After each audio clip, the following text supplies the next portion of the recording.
Welcome students. Today we will cover data models. आप सभी ने मॉडल्स बनाए हैं अपने स्कूल में, कॉलेजेस में। ये मॉडल्स क्या है?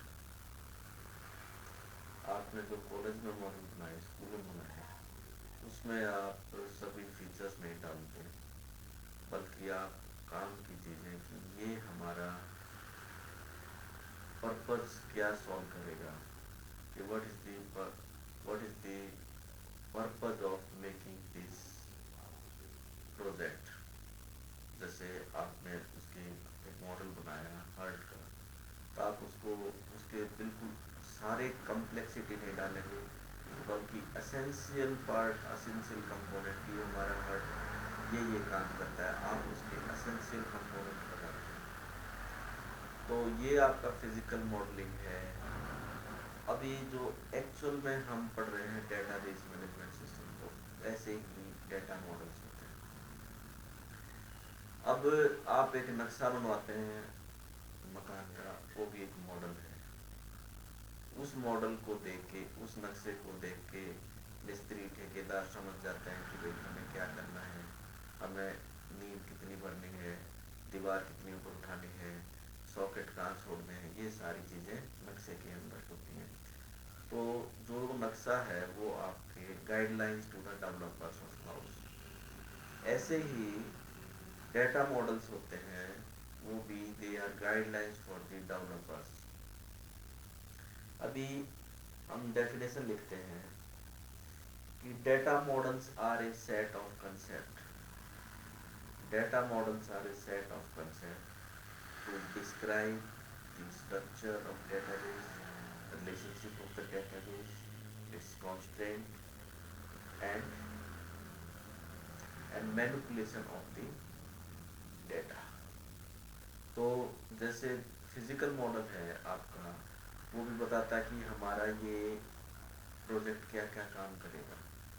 ये जो चीज़ हम बनाएंगे, जैसे हार्ट है, हार्ट हमारा क्या क्या काम करता है, operations, all the operations done by heart. अभी हमारा जो डेटा मॉडल में हम आपको बताएंगे कि data models are set of concept. Data models are set of concept to describe the structure of the database, relationship of the data, and constraint and operations to be performed on the data। अब ये constraint क्या है? constraint है कि जो आपको rule satisfy करने होंगे। हम कुछ कंडीशन डाल देते हैं कि भाई जैसे एज नेगेटिव में नहीं होती, जब भी आप एज को नेगेटिव में करेंगे तो आपका प्रॉब्लम आएगी, आपका एरर रेज होता है। इसी तरह ही हर एक डीबीएमएस में कुछ कंस्ट्रेंट डाल जाते हैं। तो आपके डेटा मॉडल्स चार कैटेगरी में डाल रहे हैं अभी हम। पहला मॉडल है कंसेप्चुअल मॉडल, दूसरा है रिकॉर्ड बेस्ड मॉडल, और तीसरा है फिजिकल डेटा मॉडल, और फोर्थ है ऑब्जेक्ट बेस्ड डेटा मॉडल। तो पहला हम करते हैं कंसेप्चुअल डेटा मॉडल। ये कौन से हैं कंसेप्चुअल मॉडल्स? देखिए, आपका ये बिल्कुल बेसिक मॉडल होता है। आप इसको डायग्राम के थ्रू बनाते हैं। आपकी जो रियल वर्ल्ड प्रॉब्लम है उसको हम समझाने के लिए, उसको हम डेवलपर्स को समझाने के लिए एक डायग्राम की फॉर्म में बनाते हैं। इसको हम बोलते हैं they are close to user perspective. They are close to user perspective. हर एक यूजर का अलग व्यू होता है डेटा का। तो जैसे मैं एक कस्टमर हूँ, मेरे को एक सॉफ्टवेयर बनवाना है, तो मेरे को डेवलपर ये दिखाएंगे कि आपको ये आउटपुट मिलेगा, आपने ये इनपुट डालना है, आपका काम इससे हो जाएगा कि नहीं हो जाएगा, ये हमसे पूछेंगे। तो वो मॉडल दिखाएंगे हमें। तो ER मॉडल आपका है, they are close to user perspective. हर एक टाइप के यूजर के काम आएगा ये, उनके भी बिल्कुल जैसे नक्शा काम आता है हर एक यूजर के मकान का नक्शा, ऐसे ही डेटा मॉडल का कंसेप्चुअल मॉडल हर एक यूजर के काम आता है। अब एक एग्जाम में क्वेश्चन आता है नेम एनी कंसेप्चुअल मॉडल, तो आपका है ER मॉडल। तो ईआर मॉडल की फुल फॉर्म है एंटिटी रिलेशनशिप मॉडल। तो व्हाट इज एन एंटिटी, इसका नाम ही एंटिटी रिलेशनशिप है। तो देखिए पहले तो रिलेशनशिप देखिए, व्हाट इज रिलेशनशिप। जैसे बाप और बेटा की रिलेशनशिप है, दिस इज कॉल्ड रिलेशनशिप। अब इस रिलेशनशिप का क्या नाम दिया मैंने, बाप बेटा रिलेशनशिप। जैसे अनिल एक एंटिटी है और उसका फादर है सुमित, सुमित या अनिल का फादर है महेश। तो अनिल एक एंटिटी है और महेश एक एंटिटी है, उन दोनों के बीच में एक एसोसिएशन है, बाप बेटे की एसोसिएशन है। उनका वही रोल है जो एक बाप बेटे का होता है। बाप पैसे मांगता है, बेटा पैसे मांगता है, बाप पैसे देगा, पैसे नहीं रुपए देगा, ठीक है। तो relationship is association between entity. हम बात कर रहे थे ईआर डायग्राम की, तो ईआर डायग्राम है आपका एंटिटी रिलेशनशिप डायग्राम या एंटिटी रिलेशनशिप मॉडल। तो ये जो मॉडल है आपका, ये कई डायग्राम से बनके तैयार होता है आपका, ठीक है। दे आर दे जैसे ER model provides abstraction. Abstraction का मतलब क्या है, you are concern about its high details, आप इसकी ज़्यादा कम्प्लेक्सिटी पे नहीं जाते, ठीक है। ये सबसे दे प्रोवाइड बहुत लॉट ऑफ एब्स्ट्रैक्शन। तो उसके लिए जर्नल होते हैं, ये they are independent of DBMS. इसका मतलब है कि इनको आप तैयार करते हैं जब, तो ये नहीं कि मैं ये जो मेरा डेटा मॉडल ईआर मॉडल है ये it is for Oracle only, आप ऐसा नहीं बोल सकते। आप कोई भी मॉडल बना ईआर मॉडल बनाइए, it will be suitable for every DBMS. आप एक डीबीएमएस के लिए ईआर मॉडल नहीं बनाएंगे। जनरली ये ड्राइंग की शेप में होता है, वो हम कॉपी पेन पे बना सकते हैं और सॉफ्टवेयर भी अवेलेबल है उसके बनाने, ठीक है। अब इसके अंदर they are close to user perspective, इसका मतलब है कि यूजर को बड़ी आसानी से समझ जाते हैं इसको, ठीक है। अब मॉड इसका आप इसकी डेफिनेशन लिखिए, वही चीज है इसी कंसेप्ट और मॉडल की they are set of concept to describe the structure, constraint and relationship of data, and they are set of concept to describe the structure of database, relationship and operations for manipulation of these data। तो जितने भी models होंगे उन सब में आप ये लाइनें, ये डेफिनेशन लिख सकते हैं, ठीक है। अब आपका नेक्स्ट आता है आपका what is record based data model. तो हमारे रिकॉर्ड बेस्ड डेटा मॉडल में आपके तीन चीज़ें हैं आपका। पहला है हायरार्किकल डेटा मॉडल, फिर आपका अगला है रिलेशनल डेटा मॉडल, और फिर है आपका network data model.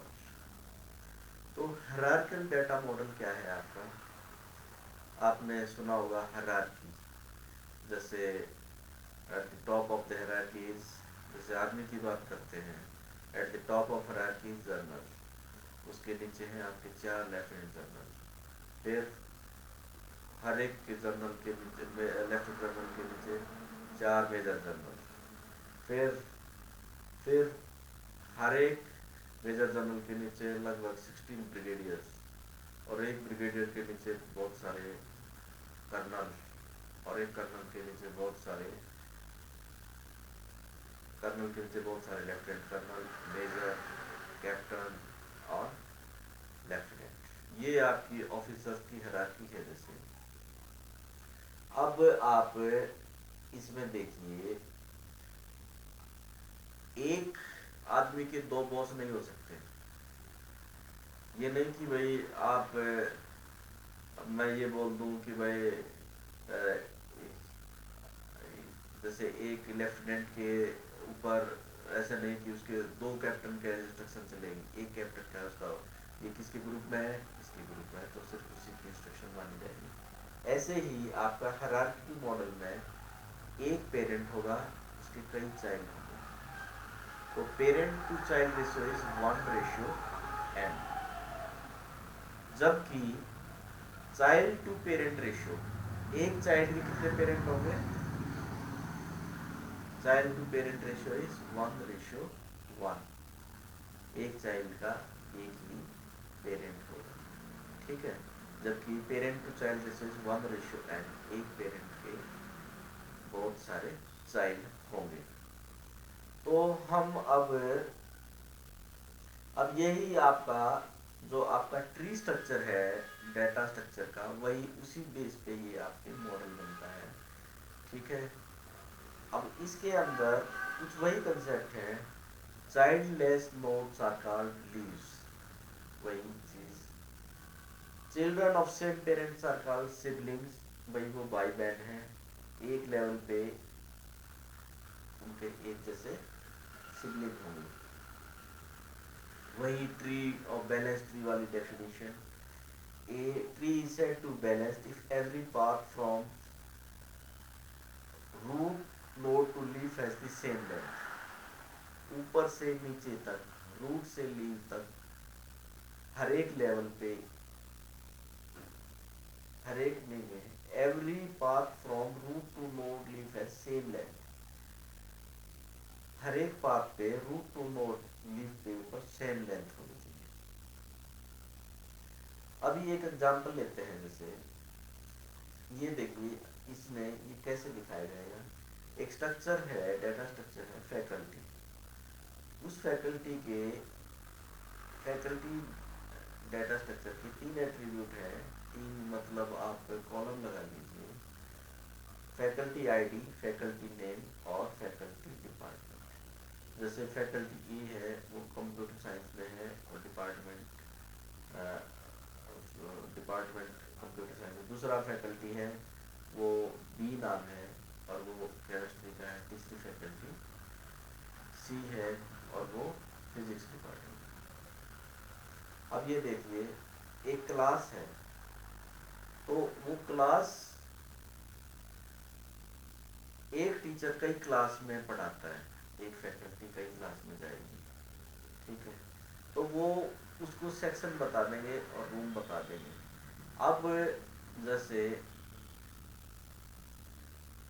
One faculty is associated with many classes, वो आपका जो ये रिलेशनशिप आपको रिलेशनशिप या जो मॉडल दिखाएगा, ये हायरार्की डाटा मॉडल, वो इस टाइप से दिखाएगा 1:n1। फिर एक क्लास में बहुत सारे बच्चे पढ़ते हैं, स्टूडेंट पढ़ते हैं, उन सबका रोल नंबर, नेम और कौन से सब्जेक्ट का है, कौन से ग्रेड का है। इस तरह से आप रिपोर्ट तैयार करते हैं कि भाई इस क्लास में कौन सा टीचर है और कौन कौन से स्टूडेंट आएंगे। तो ये आपका हुआ हायरार्किकल डाटा मॉडल। एक ऐसा ही मॉडल है आपका नेटवर्क मॉडल। ये नेटवर्क मॉडल क्या है आपका, अभी तक आपने पेरेंट जो ये आपका था, जो ट्री स्ट्रक्चर था, इसमें साइकिल नहीं बनते थे। साइकिल नहीं बनने का मतलब है कि एक चाइल्ड का एक ही पेरेंट था, ठीक है। अब जो ग्राफिक स्ट्रक्चर होता है, ग्राफ स्ट्रक्चर होता है, उसमें एक चाइल्ड के मोर देन वन पेरेंट्स होते हैं, कि मतलब आपको एक नोड से दूसरी नोड तक जाने का if more than one path exist then it is a cycle, ठीक है। तो अभी आप एक जो नेटवर्क मॉडल देखेंगे, जो नेटवर्क मॉडल में आपके बनेंगे साइकिल्स। एक नेटवर्क मॉडल देखते हैं जैसे क्या होता है। अभी तक आपने जो हायरार्किकल मॉडल देखा था, एक टीचर कई क्लास में गया था, ठीक है, और एक स्टूडेंट, एक क्लास में कई स्टूडेंट थे, ठीक है। अब मतलब एक टीचर एक क्लास में कई स्टूडेंट को पढ़ा रहा है कोई। अब यहाँ पे क्या है, अब ऐसा है कि एक एग्जांपल लेते हैं, दो सप्लायर हैं, supplier A and supplier B. वो 3 पार्ट बेच रहे हैं, पार्ट ए, पार्ट बी और पार्ट सी। तो एक आपका एक बिजनेसमैन है, तो वो क्या करता है, पार्ट ए सप्लायर ए से भी ले लेता है, पार्ट ए सप्लायर ए से भी ले लेता है, सप्लायर बी से भी ले लेता है। ठीक है, तो इस तरह से जो आपका एक हायरार्की नहीं बल्कि एक ग्राफ स्ट्रक्चर बनता है, इसके अंदर आपके पेरेंट टू चाइल्ड रेशियो क्या है, पेरेंट टू चाइल्ड रेशियो तो 1:n है, और चाइल्ड टू पेरेंट भी आपके एक चाइल्ड के मोर देन 1 पेरेंट्स हैं। तो इसको बोलेंगे parent to child ratio is m/n। एक पेरेंट के बहुत ज्यादा चाइल्ड हैं, तो एक से ज्यादा चाइल्ड हैं, और एक चाइल्ड के एक से ज्यादा पेरेंट्स हैं। ठीक है,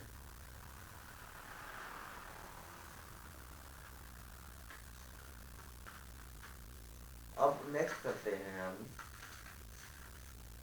रिलेशनल डाटा मॉडल।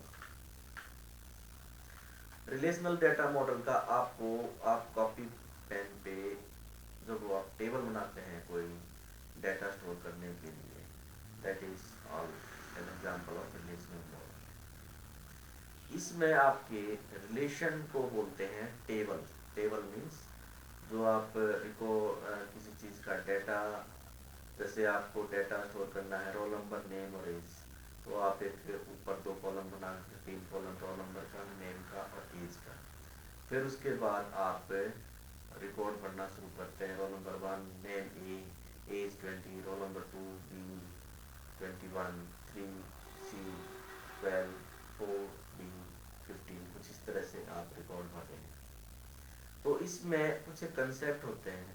तो इसमें जो रो है, रो को बोलते हैं टपल, और कॉलम को बोल रहे हैं, कॉलम जैसे आपका था रोल नंबर था, नेम था और एज था, जो कॉलम है उनको बोलेंगे हम एट्रीब्यूट्स। तो इसमें पजल होने की चीज़ नहीं है, बिल्कुल आप समझे हुए हैं ये चीज़ें क्या है। तो इसमें पर एक चीज़ है, आपको ये देखिए, conceptual model provides more abstraction than conceptual model provides more abstraction than relational model। ठीक है, conceptual model provides more abstraction than relational model। तो इसका मतलब क्या है कि conceptual model के अंदर ज़्यादा complexity नहीं होती, जबकि relational model में उससे ज़्यादा complexity होती है। ठीक है, ये ज़्यादा डिटेल्स, इसके अंदर ज़्यादा डिटेल्स होते हैं। तो ये भी इंडिपेंडेंट ऑफ डीबीएमएस है आपका रिलेशनल मॉडल भी।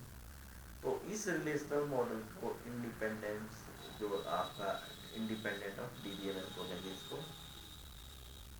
तो मैंने कहा कि जैसे they provides less abstraction than, relational model provides less abstraction than your conceptual model और ईआर मॉडल। तो पहले क्या करेंगे, इसको बनाने के लिए पहले आप ईआर मॉडल को ईआर मॉडल बनाते हैं, फिर ईआर मॉडल से कन्वर्ट करते हैं टू रिलेशनल डाटा मॉडल। आजकल सॉफ्टवेयर आए हुए हैं जो पहले आप ईआर मॉडल बना दो, फिर उसके बाद अपने आप ऑटोमेटिक आपका टेबल्स और रिलेशनल मॉडल्स और बिल्कुल आपका फिजिकल मॉडल फिजिकली उसको तैयार कर देते हैं, फिजिकली तैयार कर देते हैं। ठीक है, तो अभी इसमें जो आपके रिलेशनल मॉडल में मैं एक चीज़ को भूल गया था, that is domain. What is domain? Domain कि भाई रोल नंबर के अंदर आप न्यूमेरिक वैल्यू लिखोगे या करेक्टर लिखोगे? तो न्यूमेरिक वैल्यू लिखोगे, तो its domain is the permissible value in A column. जैसे मैं खाने के लिए सिर्फ खाद्य पदार्थ खा सकता हूँ, ना कि ईंट पत्थर, तो my domain of eating is food items. ऐसे ही domain of an column is the permissible value, जो परमिट करेंगे आपको, जो कॉन्स्टेंट दे रखे हैं कि ये परमिसिबल वैल्यू है, उन सबको आप बोलेंगे। ठीक है, नेक्स्ट इज अब ये है आपका रिलेशनल जो मॉडल है, it is taken from set theory. इसमें आपका सेट है, सेट जैसे आपका सेट ए है और सेट बी है, तो आपका पहले कार्टेशियन प्रोडक्ट निकाली जाती है। तो Cartesian products are the ordinate pairs are identified, सभी ऑर्डिनेट पेयर्स, जैसे ए के एलिमेंट है 1 2 3 और बी के है 1 और 2। तो पहले 1 1 उसका कार्टेशियन प्रोडक्ट जो आप मैथमेटिक्स में सिंपली करते हैं वही करते जाएंगे, ऑर्डिनेट पेयर्स आर मेड। फिर उसमें से कुछ कंडीशन होती है, दैट इज रिलेशन, जो जो ऑर्डिनेट पेयर्स उस कंडीशन को सेटिस्फाई करेंगे they will be the part of the relation. यही मैथमेटिक्स वाली रिलेशन है जो आपकी इसके अंदर होती है। हमने नेटवर्क मॉडल कवर कर लिया, आपका रिलेशनल मॉडल कवर हो गया आपका। तो रिलेशनल मॉडल में आपका जैसे आपको ये चीज ध्यान रखनी है, tuple means a row, a tuple stores the information of an entity, row ही समझो इसे। और कॉलम को बोलते हैं आपके एट्रीब्यूट। सिंपल सी चीजें हैं ये, कोई पजल करने की जरूरत नहीं है। अब ये जो रिलेशनल मॉडल है, रिलेशनल मॉडल के अंदर भी आपकी गाइडलाइंस होते हैं। उस मॉडल में भी आपको ये बताया जाएगा कि भाई डेवलपर्स को कि भाई देखो ये आपको की बनानी है, इसके अंदर ये आपके एट्रीब्यूट्स होंगे, ये आपकी फॉरेन की होंगी, ये कंसेप्ट आप बाद में समझोगे जब इसको इन डेप्थ करोगे। ये आपके फॉरेन की होंगी और ये आपका ये डिपेंडेंसी है, ये सारी चीजें हैं, ये करनी करेंगे। नेक्स्ट जो मॉडल आता है आपका दैट इज फिजिकल मॉडलिंग।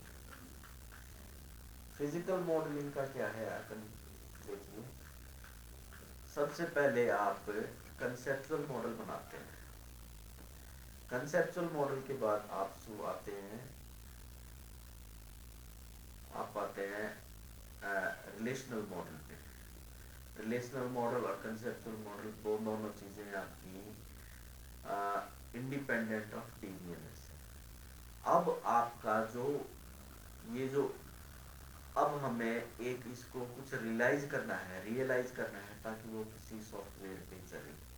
तो जो हमारा प्रयास है, set of concept to describe the structure, constraint and relationship and the operations on data on a physical database, तो उसको हम फिजिकल मॉडल बोलेंगे, फिजिकल डेटा मॉडल। अब आप इसको मतलब आपको ये इंडिपेंडेंट और डीबीएमएस नहीं, अब ये डीबीएमएस स्पेसिफिक हो गया कि मेरी ये एसक्यूएल की कमांड इन सॉफ्टवेयर पे चलेगी, मेरी ये एसक्यूएल की कमांड, सीक्यूएल एक लैंग्वेज है, स्ट्रक्चर्ड क्वेरी लैंग्वेज, वो आपको किस किस सॉफ्टवेयर पे चलानी है उसके ऊपर उसको उस जिस सॉफ्टवेयर के चला रहे उसके स्पेसिफिक आपको वो कमांड लिखनी पड़ेगी।